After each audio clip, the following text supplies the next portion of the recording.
What's up, everyone? Welcome to my channel. If you like movie reviews as well as short films, I do movie reviews. I give my take, what I like, what I didn't like. So many movie review channels out there.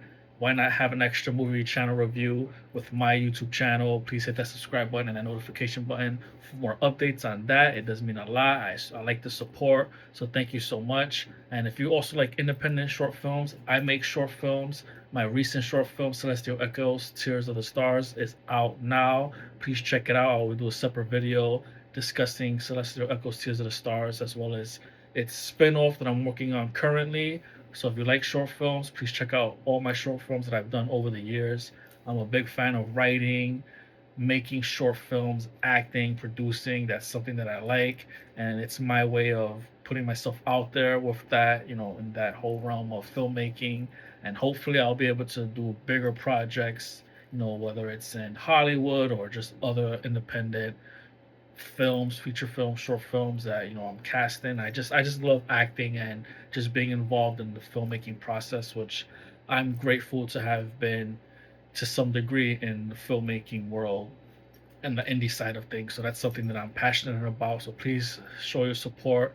Hit those comments. I will get back to you. Keep it professional. And yeah, let's get straight to it. As you've seen the title, this is the Sonic the Hedgehog 3 movie spoiler review. I liked it a lot. It's not to say I didn't have gripes with it like the first two films. As far as being my favorite film, it's probably my favorite film. I like a lot of things about part two as well as things about part one. But if I had to choose, maybe three is my favorite one.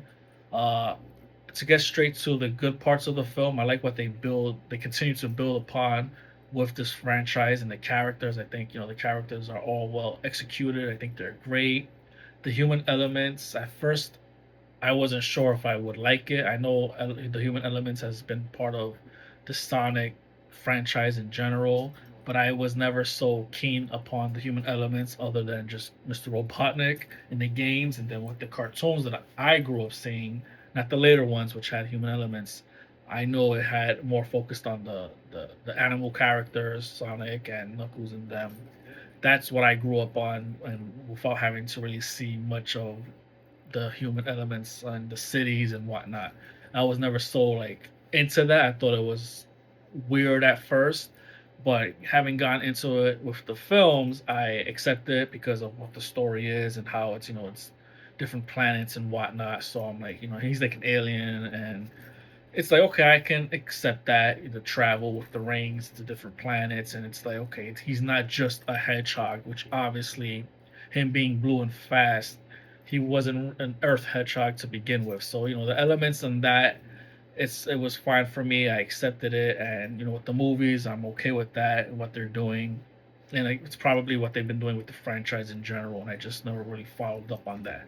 So that's something that I appreciate and have accepted. And I think the introduction with Shadow the Hedgehog is awesome from what we got in the end credits of the second one, or at least the ending of the film from the second one.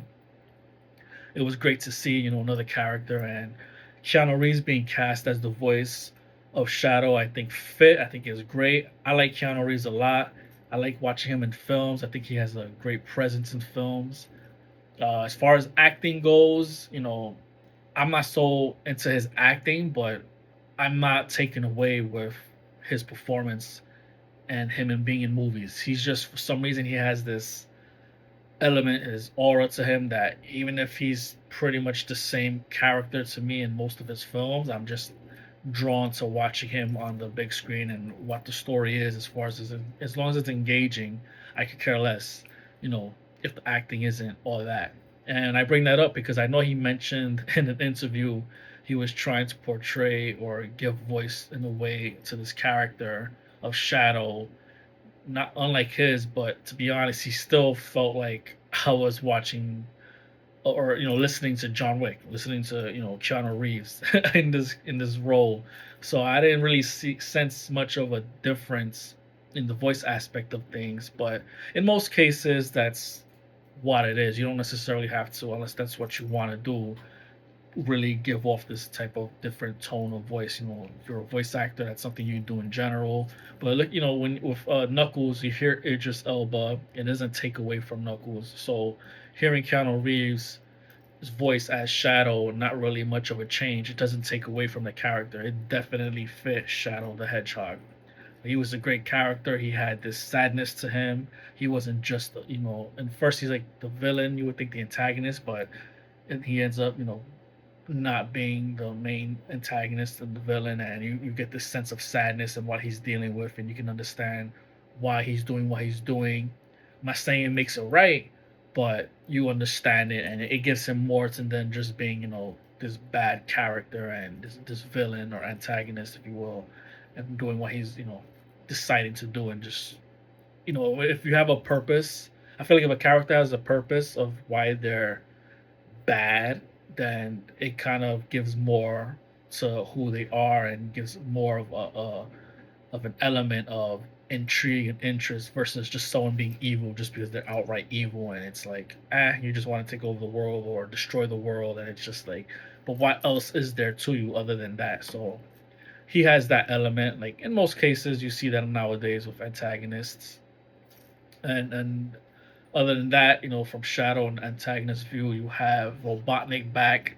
Jim Carrey is always great as Robotnik, and he's not alone. You have his grandfather, I believe, his grandfather Gerald Robotnik, also played by Jim Carrey. And what's great about that, and this is what I talk about acting, great acting, is that even though Jim Carrey's playing Ivo Robotnik, he's also playing Gerald Robotnik, and for some reason, and not for some reason, it's just great acting. To me, it felt like two different characters. He's, in the same frame, obviously green screen and body doubles and stuff, but he still felt like a separate character.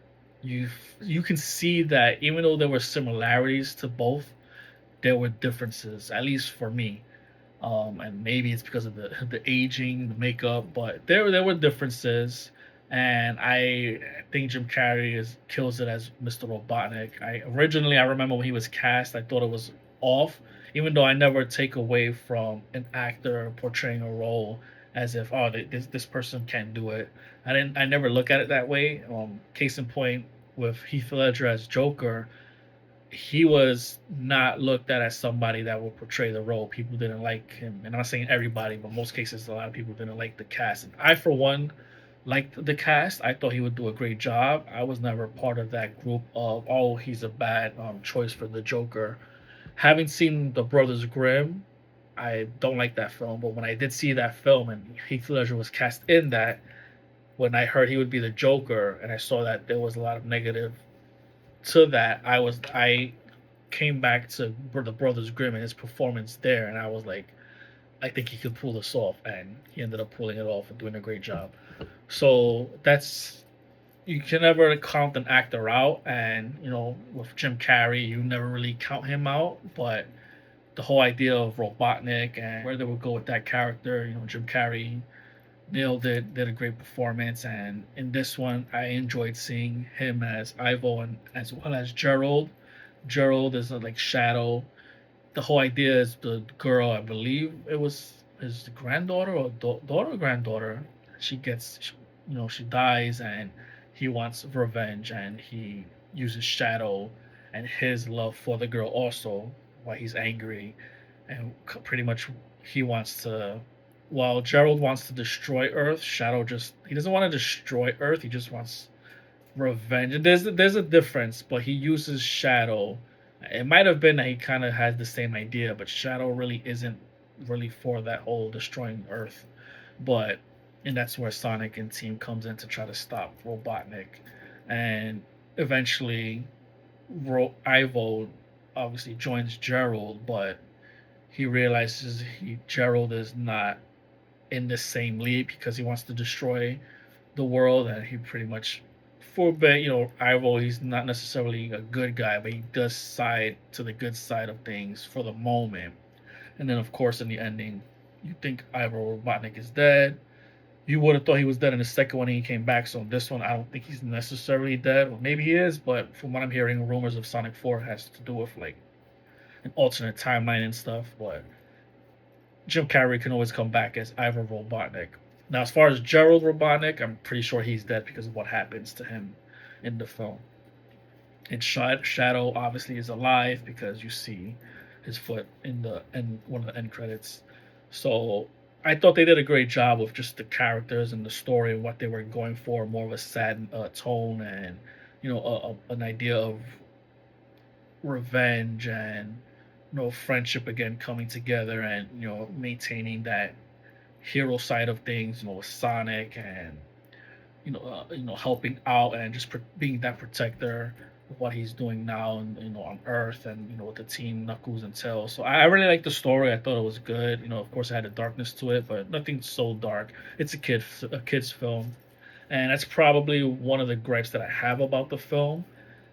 I don't, not that I don't think it should be a kids film because obviously Sonic the Hedgehog, it's more related. It's more for the kids, but I just like the second film. I hate dance scenes, so with the second film, I was just put off of that whole dance scenario. I could have done without it. And this one, even though I love Jim Carrey's work, no, I don't love Jim Carrey. I love Jim Carrey's work. I hated the scene with him and his grandfather where they're both dancing. He can move. Jim Carrey's just got this ability, and it's always great to see. So it wasn't so put off because it's just he's entertaining. I just hate scenes like that, and I just feel like it takes away from me. And I get it; it's for laughs, it's for the kids, it's for fun.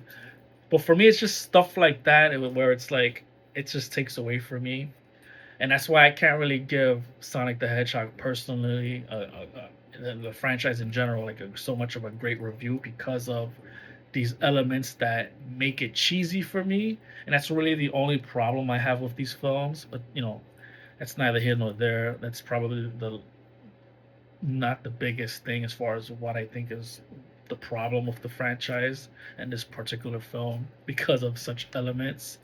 But it's just I don't like the cheesy moments, and I get the cheesy moments are done for mainly for kids. At least that's how I see it. But I thought the film was great. I know my cousin. He said he didn't like it at all. He hated it. I liked it a lot. I can't agree with him as far as it being a bad film. It's a video game based movie, so it's like in most cases where video game films suck, and that's because of the who's producing it and how they're making it. When I feel like video game movies shouldn't suck at all because it's you're given the material, you're given the story, but you alter these stories and things and you make it bad. And it's like these films shouldn't be bad in general. Like that's the one thing with these video game movies, especially back in the days, that I feel like sucks. Now is we're getting better, but it's just it's you have the material, use what you have, and I feel like with Sonic the Hedgehog, they do have elements from the different games, and it's great to see those Easter eggs. Like when part two, when he's going down the snow, the mountain with the snow. I remember that from Sonic 3 in the video game. So it's like stuff like that. And in 3, he goes to space. You go to space, I believe, in Sonic the Hedgehog 2, and it's like I don't remember 1 or 3 you go to space, but I think part 2 you go to space, and it's like just these Easter eggs is cool to see. I think the franchise is great. I'm excited for part 4. I'm hearing that they're probably gonna keep try to do more and more. So as long as it doesn't suck and it has a story that continues to build, I know there's so many characters that they will probably want to introduce. So I'm excited for it. I give the film 2 thumbs up. I'll give the film 2 thumbs up. I don't know if I did the 2 thumbs up for the first 2 films. I might have been a little down on both films in the review. I don't remember, but if I can go back, I'd give them both 2 thumbs up. I don't know if I did the thumbs up and thumbs down with that, but looking back at it as a franchise, it is a kids film, and they do what they can for a film that's about a blue hedgehog that runs fast. It's like, do I really need to be so, in down upon it? But I don't know. I enjoyed the film. If you haven't seen it, I think you should go check it out. Nowadays, movies come out quick on streaming, so it's been out probably for some time in the theater, and it might be available for streaming, for renting or buying. I know you can do that here and there with certain things. You can just be at home and watching them. But if you like the movie theater and you like to that experience to just go out there, I do recommend Sonic the Hedgehog 3. I know it's been some time since it's been out and since I've done a review for it, so it should still be out in theaters. Check it out. If not, if you want to see something, I know there are movies that are coming out this month that I will definitely recommend seeing. I think Captain America comes out this month. Brave New World. I don't know if it's next month or this month, late this month. And then there's that Mark Wahlberg movie, Flight Risk, which seems interesting. I'm interested to see that. So that's probably going to be my next film, which comes out this week, actually. But yeah, Sonic the Hedgehog 3, 2 thumbs up. I think the franchise is fun. I really enjoy it. So that's just my take on Sonic the Hedgehog 3. I think the cast is great. You know, they continue to do a good job and what they're building upon, and I recommend it. Please hit that subscribe button, that notification button. Let me know what you think about the franchise. Thank you so much for joining me, and until next time, later.